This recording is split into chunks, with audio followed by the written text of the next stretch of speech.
우리 하나님 말씀 창세기 9장에 있는 말씀을 같이 보겠습니다. 창세기 9장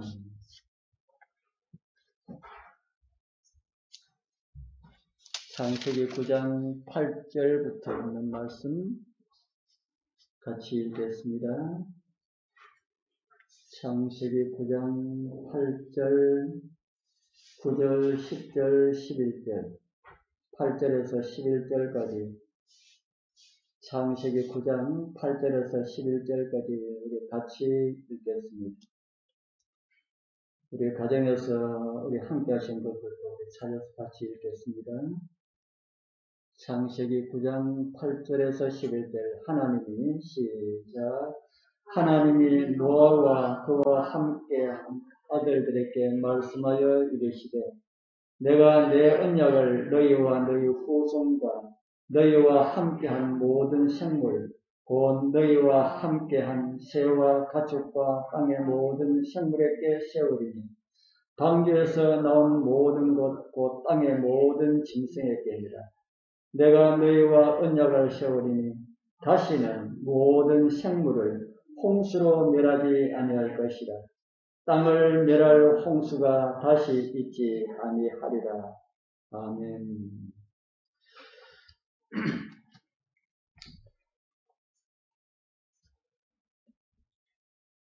우리 한 주 동안 주님 은혜 가운데 잘 지내셨습니까? 봄이 온 것 같다는 느낌 안 듭니까? 오늘은 바람이 좀 불어도 훈훈한 바람이 분다는 그런 느낌을 얻었습니다. 아직 대안이 남아있는데 또 언제 추울지 모르니까 우리 지붕에 있는 물방구가 터졌는 모양이에요.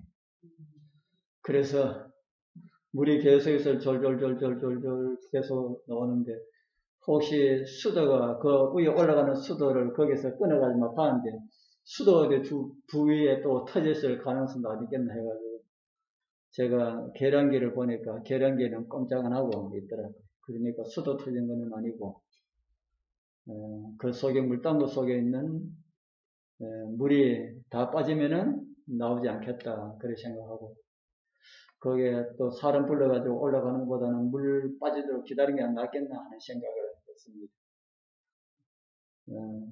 계량기가 2층에 올라가는 거 그거 터졌는데 그 이튿날 또 저 밖에 있는 것도 터져가지고 밖에 있는 거 터져가지고 밖에 있는 거는 어두워오는데 터져가지고 아이고 큰일 났다 싶어가지고 얼른 거기에 쫓아갔지요. 뭐 우리 손자누님한테 전화하는 것보다 거기에 가는 게 더 빠르겠더라. 그래서 그 쫓아가서 하나 또 터졌으니까 해달라 그러니까 오셔가지고 해주는데 해주고 난 다음에 거기다가 잔뜩 덮어가지고 그뭐 대한추위 지날 때까지 이들을 뒀다가 대한추위 지나고 난 다음에 그걸 줘라고 그러더라고요. 그래가지고 잔뜩 덮어 놨습니다. 제가 지난 금요일 날에는 노아에게 주신 복이라고 하는 이런 제목으로 함께 하였습니다. 노아에게 어떤 복을 주셨다고 들으셨습니까? 노아에게 어떤 복을 주셨는가? 생육하고 번성하라라는 이런 복을 주셨다고 그랬지. 생육하고 번성하라고 하는 이 말씀은 그냥 아무렇게나 주어진 말씀이 아님을 우리는 성경을 통해서 보게 되었습니다. 죄로 인하여서 망가진 사람들이 하나님의 형상을 다시 회복할 수 있도록 하나님께서는 자상하시게도 우리에게 노아와 그 식구들에게 먹을 음식까지 무엇을 어떻게 먹으라라고 하는 그런 말씀까지 하나님께서 주셨다. 참 감사한 말씀 아닙니까? 우리의 먹는 음식까지 하나님께서 간섭하신 게 아니고 가장 좋은 것을 주시기를 원하시는 하나님이시다.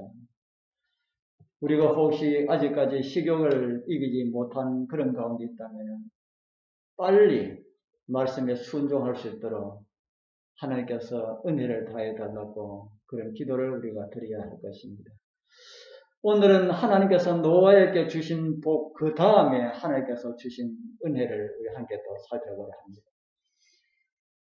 노아 홍수 후에 노아와 다시 언약을 맺으시는 그런 하나님을 우리는 창세기 우리가 읽은 말씀에서 볼 수가 있습니다. 읽은 말씀 좀 제가 다시 올려드립니다. 하나님이 노아와 그와 함께한 아들들에게 내가 내 언약을 세우겠다 이렇게 말씀하셨지요. 이전에도 하나님께서 노아와 언약을 하셨습니까? 하나님께서 노아와 언약을 하셨을까요? 하나님께서는 우리하고 언약을 자주 이렇게 맺으십니다. 그렇게 하기를 원하십니다. 무엇인가 우리에게 주시기를 원하시는 그런 분이시기 때문에 그렇지요.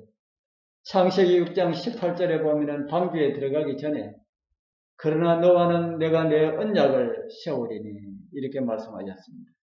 무슨 언약을 세우셨습니까? 방주로 들어가라. 방주로 들어가라.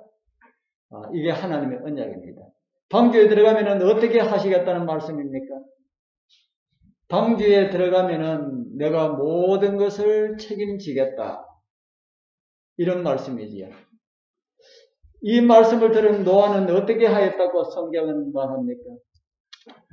노아가 그와 같이 하되 하나님이 자기에게 명하신 대로 어떻게 하였다고요? 다 준행하였더라. 하나님이 자기에게 명하신 대로 다 준행하였더라. 우리도 이렇게 살아야 되겠지요. 하나님께서 우리에게 주신 말씀대로 우리가 다 준행하였더라. 우리가 나중에 나이가 들어서 이 세상을 떠나기 바로 직전에 아니면 떠나고 난 다음에라도 우리 하나님께서 누구는 이 땅에 있을 때에 나의 말을 다 준행하였구나 라는 이런 말씀을 들으면 얼마나 좋겠습니까? 하나님께서 우리에게 주신 언약은 어떤 것이 있습니까? 하나님께서 우리에게 주신 언약은 어떤 것이 있습니까? 성경에 기록된 하나님의 약속들은 대부분이 다 일방적인 약속입니다. 우리가 사람과 사람과의 세우는 약속에 보면은 서로 상반간의 어떤 약속을 하고 세우지요. 그런데 하나님께서 우리에게 약속하신 것은 내가 이것을 하겠다. 내가 이것을 너희들이 줄 테니까 너희에게 줄 테니까 너희들이 이 말을 순종하면은 내가 너희에게 임한 그 복이 임하게 된다. 이렇게 하나님께서 일방적으로 우리에게 언약을 맺으신 이런 모습을 성경을 통해서 많이 보게 됩니다. 하나님께서 우리에게 주신 언약 가운데 가장 기본적인 언약이라고 할 수 있는 것이 바로 십계명입니다. 십계명도 하나님께서 우리에게 주신 언약이라고 볼 수 있을까요? 언약입니다. 그 언약의 말씀이라는 것을 찾아보지는 않지만은 시내산에서 하나님께서 이스라엘과 언약을 할 때에 그 언약 증서 또 언약을 이렇게 말씀하면서 모세에게 주신 그런 것을 우리는 보게 됩니다. 하나님께서 이스라엘 백성들에게 주신 그 언약은 우리가 사람 또 사람끼리 무언가 계약할 때에 그 선은 계약서하고 같은 것이다 하는 겁니다. 집을 어떻게 얻기 위하여서 우리가 들어가면은 계약서를 쓰지요. 무슨 계약서를 씁니까? 언제까지 내가 이 집에 있도록 해주시오. 그러면은 그렇게 이제 계약을 주고 그 대신에 얼마를 주시오. 이렇게 서로 상관간에 그런 계약을 씁니다. 그런 계약을 하면은 집주인은 거기에 선하는 그 돈을 받을 수 있는 그런 권리가 있고 들어가서 사는 사람은 그 기한까지 자기가 살 수 있는 그런 권리가 있다 하는 것이지요. 그런데 우리 하나님께서는 우리에게 주실 때에 네가 이거 할 수가 있는가 이렇게 묻지 않으시고 일방적으로 계약서를 우리에게 주신다 하는 겁니다. 왜 일방적으로 주실까요? 하나님께서 우리에게 주신 그 언약은 우리가 할 수 있는 걸 주실까요? 하기 힘든 걸 주실까요? 할 수 있는 것. 할 수 있는 것 가운데도 쉽게 할 수 있는 걸 주실까요? 어렵게 해야 할 수 있는 그런 어려운 걸 주실까요? 예, 쉬운 거 주십니다. 하나님의 십계명은 우리가 하나님의 말씀에 따라 순종하기가 쉬운 겁니까? 어려운 겁니까? 어떤 사람 보면은 어렵고 어떤 사람 보면은 아주 쉽습니다. 어떤 사람 보면은 어려울까요? 하나님 말씀에 순종할 수 없다 하는 사람이 볼 때는 아주 어렵고요. 우리가 하나님 말씀에 100% 말씀에 순종해야 된다 하는 사람들이 볼 때는 아무것도 어려운 게 아닐 겁니다. 그런데 오늘날 수많은 기독교인들이 말을 하지요. 십계명은 뭐 할 수 없는 것이라고 합니까? 십계명은 뭐 할 수 없는 것이라고 합니까? 다른 교단에 속해 있는 사람들하고 대화를 해보면은 십계명은 지킬 수가 없다 합니다. 지킬 수 없는 것을 하나님께서 언약서로 우리에게 주셨다면은 하나님 좋은 하나님입니까? 나쁜 하나님입니까? 나쁜 하나님이지요. 그런데 성경을 우리가 보면은 하나님은 그런 하나님이 아니다 하는 것이지요. 우리 십계명을 지킬 수 있는지 없는지 성경은 우리에게 이런 말씀을 합니다. 빌립보서 4장 13절에 보면은 내게 능력 주시는 자 안에서 내가 뭘 할 수 있다고 합니까? 모든 것. 이 모든 것에는 하나님 말씀에 순종하는 것을 포함해서 우리가 할 수 있는 모든 것이 다 포함되지요. 그런데 노아 시대에 사람들에게 주신 언약은 무엇일까요? 노아에게 너는 방주로 뭐하라 그랬습니까? 방주로 들어가라 그랬지요. 방주로 들어가는 것이 쉬운 일입니까? 어려운 일입니까? 쉬운 일이지요. 방주로 들어가는 것이 더 쉬울까요? 10가지 하나님 계명을 지키는 것이 더 쉬울까요? 방주로 들어가는 것이 쉬울까? 10가지 하나님의 계명을 지키는 것이 더 쉬울까? 방주로 들어가는 게 더 쉽겠지요. 그런데 그 당시에 제가 수십억 사람들이라고 제가 말씀을 드렸는데 그 수십억 가운데 몇 명이 방주로 들어갔습니까? 8명이 들어갔지요. 수십억 가운데 8명이 들어갔습니다. 왜 그런 현상이 일어났을까요? 왜 그런 현상이 일어났을까? 어떤 사람이 그 안에 들어갔다는 말입니까? 예, 믿는 사람들, 하나님의 말씀을 믿는 사람들만 들어갔습니다. 우리가 방주에 들어가라 하면은 들어가면은 하나님께서 지켜주실 것이다 라고 그 사실을 믿는 사람들은 들어갔지만은 믿지 못하는 사람들은 들어가지 못하였지요. 그래서 성경은 이런 말씀을 우리에게 주고 있습니다. 히브리서 4장 13절, 4장 3절, 우리 같이 한번 읽어볼까요? 이미 믿는 우리들은 저 안식에 들어가는도다. 그 말씀하신 바와 같으니 내가 노하여 명시한 바와 같이 저희가 내 안식에 들어오지 못하리라 하셨다 하였습니다.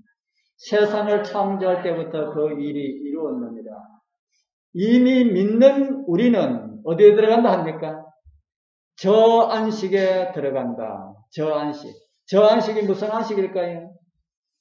저 안식은 하나님의 안식입니다. 그 하나님의 안식이 언제부터 있었다 합니까? 하나님의 안식이 언제부터 있었다고요? 그 제 밑에 빨간 칠 해놓은 거 보면은 세상을 창조할 때부터 뭐가 있었다고요? 하나님의 안식이 있었다. 세상을 창조할 때부터 하나님의 안식이 있었다. 그러니까 그때부터 믿는 사람들은 어디에 들어간다 하는 겁니까? 믿는 사람들은 하나님의 안식에 들어간다. 그러니까 안식일을 지키는 것이 여기에 히브리서 4장 3절은 안식일을 이야기합니다. 안식일을 지키는 것이 어디에 들어가는 것이라는 겁니까? 하나님의 안식에 들어가는 것이다. 좀 더 큰 의미로는 우리가 십계명을 지키는 것은 하나님 안에 들어가는 것과 같은 것이라는 말입니다. 또 다른 의미로는 노아의 가족들처럼 방주 안으로 들어가는 것이다 라는 그런 말씀으로 이해할 수 있겠습니다. 그럼 노아는 하나님의 말씀을 따라서 행하고 하나님께서는 어떻게 하셨습니까? 하나님 말씀에 따라서 들어간 그 가족들의 생명과 그들의 안전을 지켜주고 이것이 하나님의 언약이다 하는 겁니다. 우리가 예수님 안에 있으면은 우리는 그분의 말씀을 따라서 살고 그러면은 그 안에 살아가고 있는 사람들의 안전과 생명과 이런 모든 것은 누가 책임을 져야 됩니까?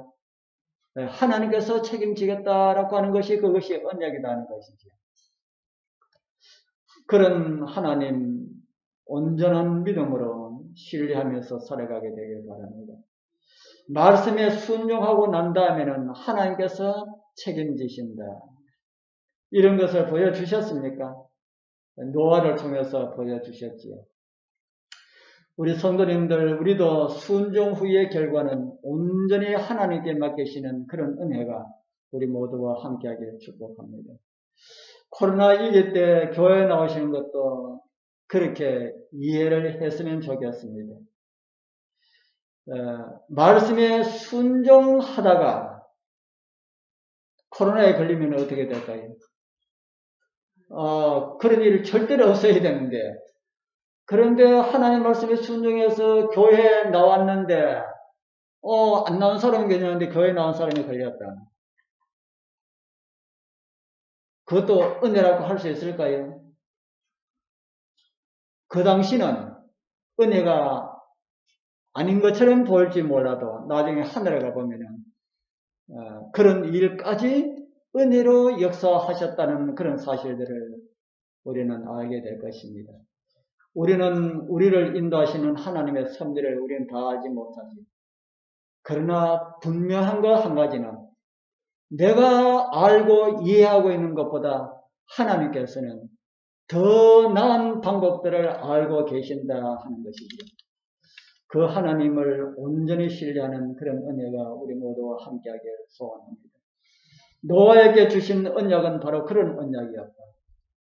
이제 다시 노아와 언약하십니다. 이전에 노아와 언약하신 그 하나님께서 이제 다시 언약하십니다. 이번에는 어떤 언약을 하십니까? 우리 시약 때 읽은 말씀이죠. 내가 내 언약을 이제는 너희들만 세우는 게 아니고 너희들과 함께 모든 이 지상의 동물들과 함께도 세우겠다. 그래서 사람에게 주신 언약이 동물들한테도 해당되는 그런 언약으로 말씀을 하셨습니다. 뭘 하지 않겠다 그랬습니까? 내가 내 언약을 세우리니 다시는 모든 생물을 홍수로 멸하지 아니할 것이라. 그렇게 말씀하셨습니다. 다시는 물로 세상을 멸하지 아니할 것이다. 땅을 침몰할 이런 홍수가 다시는 없을 것이다. 그런 말씀이죠. 그 중에서도 우리 종말에 가까울수록 많은 재난들이 일어나고 있습니다. 그 가운데서도 이 홍수와 관련된 이런 이야기도 혹가다 한 번씩 들려옵니다.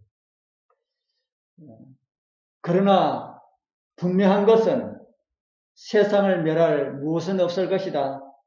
우리 그렇게 그거는 믿을 수 있습니까? 세상을 멸할 홍수는 없을 것이다.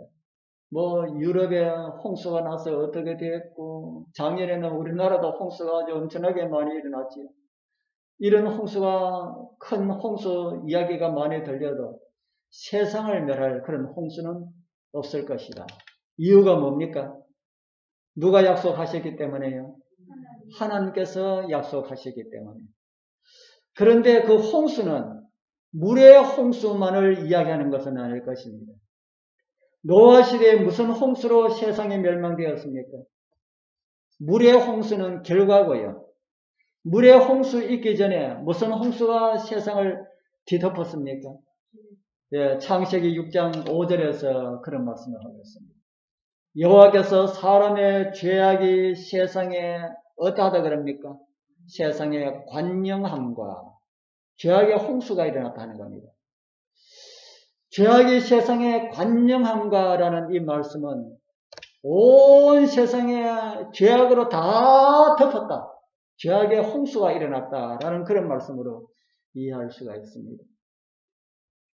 그래서 물의 홍수가 일어난 것입니다.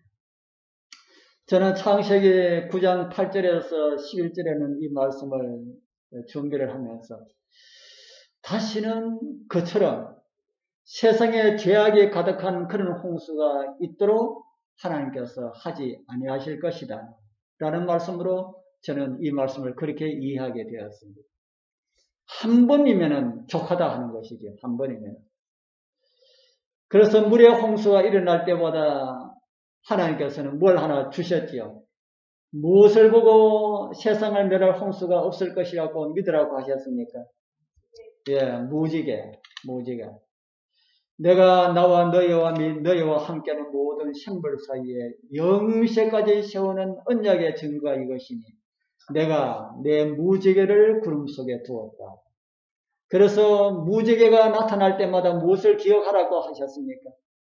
무지개가 나타날 때마다 내가 너희와 세운 언약을 기억하라.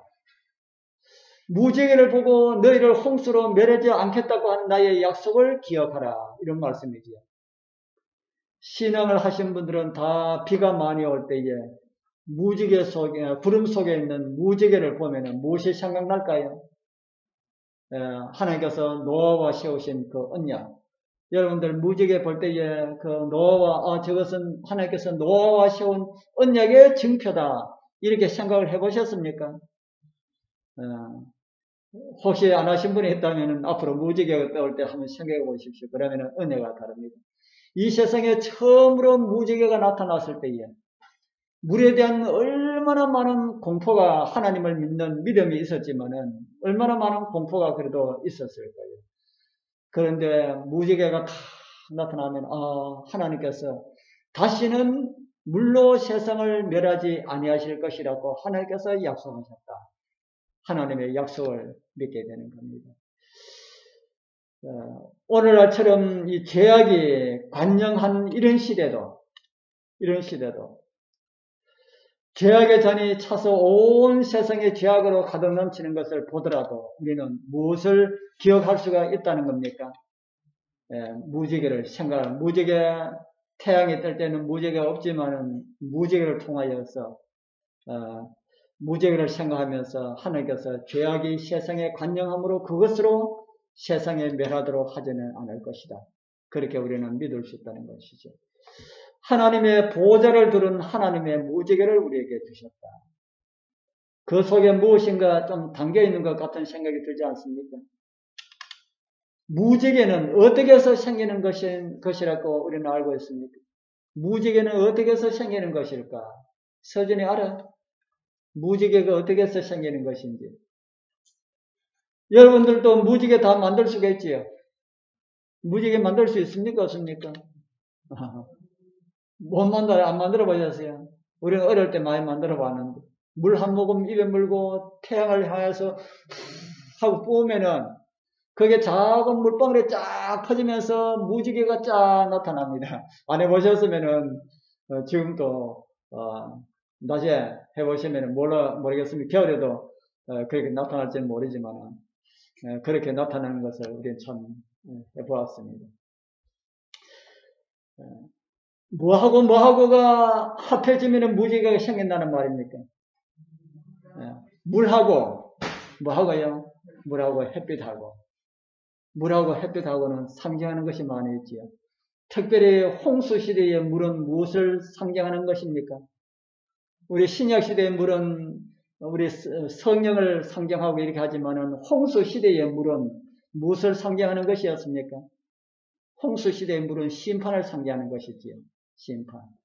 그리고 해는 무엇을 상징하는 것일까요? 해는 빛은 하나님의 자비를 가르쳐 주지요. 그러니까 뭐하고가 만났을 때에 무지개가 피어난다는 말입니까?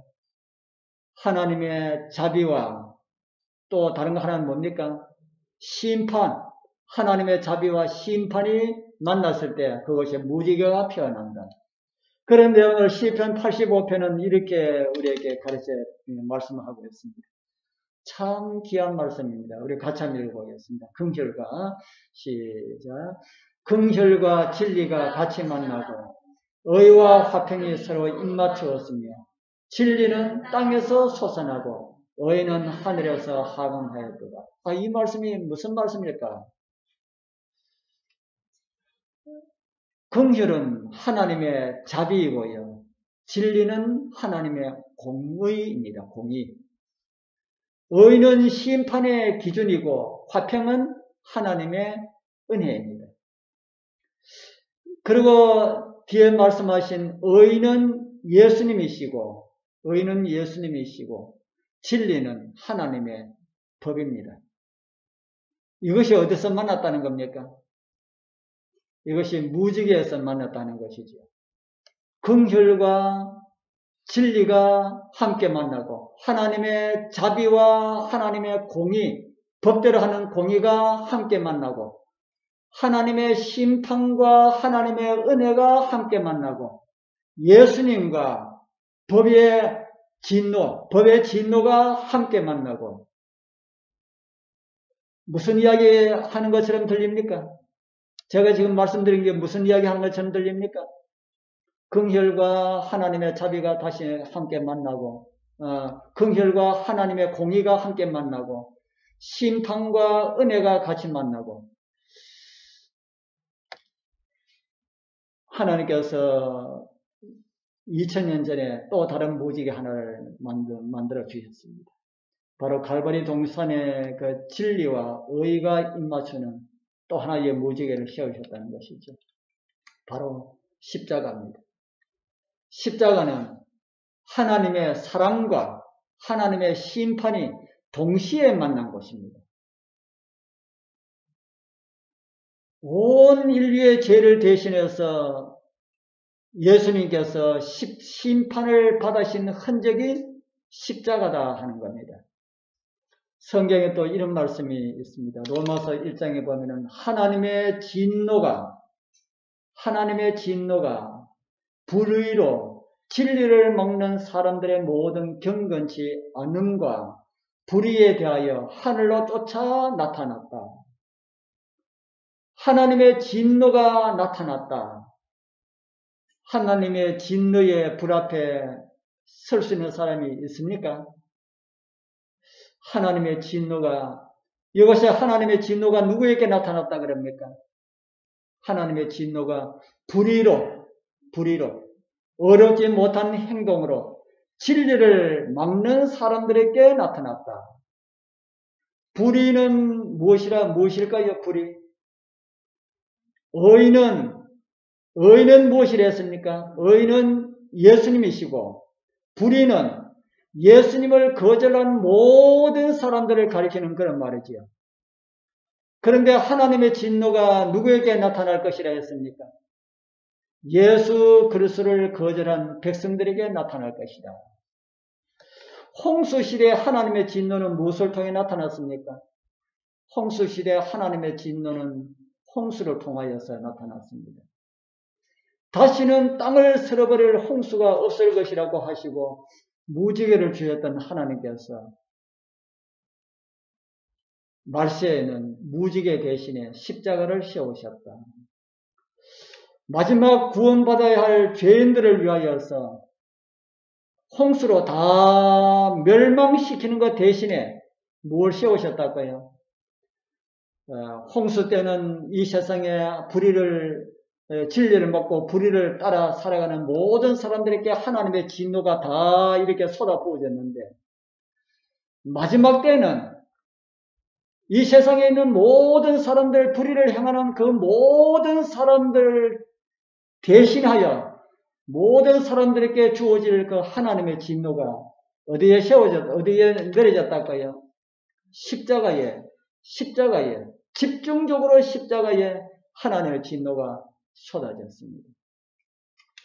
그래서 하나님께서는 십자가를 세우시고 수많은 사람들의 죄의 형벌, 즉 하나님의 진노를 모든 사람들의 불의에 대하여서 십자가 위에만 쏟아지도록 하고 다른 모든 사람들은 살 수 있도록 그렇게 해주셨다 하는 겁니다. 그것이 바로 예수 그리스도의 십자가, 시편 85편 10절에서 11절에 말하는 십자가의 의미입니다. 십자가가 아니었다면 이 세상은 다시 진노의 잔을 마실 수밖에 없었습니다. 하나님의 진노가 세상에 쏟아지도록 하려면 또다시 심판으로 모든 사람들은 또 멸망당하여야 되었습니다. 그러나 하나님께서는 그렇게 하지 않도록 하기 위하여서 당신의 독생자를 보내시고 세상에 쏟아질 하나님의 진노를 십자가에 쏟아지게 하셨다 하는 겁니다. 그래서 우리는 죄의 홍수로 인하여서 내가 멸망당하지 않을까 염려될 때에 노아 때는 무지개를 바라보지만은 우리는 무엇을 바라보면 된다는 겁니까? 우리는 십자가를 바라보면 된다. 그 십자가를 바라보면은 그곳에서 흘러나오는 하나님의 은혜는 내가 너희를 대신하여 내가 죽었다. 이렇게 말씀하지 않습니까? 예수 그리스도의 십자가로 구원받지 못할 사람은 이 세상에 아무도 없습니다. 다만 많은 사람들은 구원받지 못하는 겁니까? 다만 그것을, 그 은혜를 거절로 하는 사람들은 받지 못합니다. 죄의 홍수로 인하여서 세상에 멸망하지 않도록 십자가를 씌워주신 그 하나님의 은혜를 감사하게 되길 바랍니다. 그리고 노아처럼 날 위해서 열어놓으신 하나님의 사랑 안으로, 그 방주 안으로 다 들어감으로 준비하신 그 은혜를 우리가 누리면서 살다가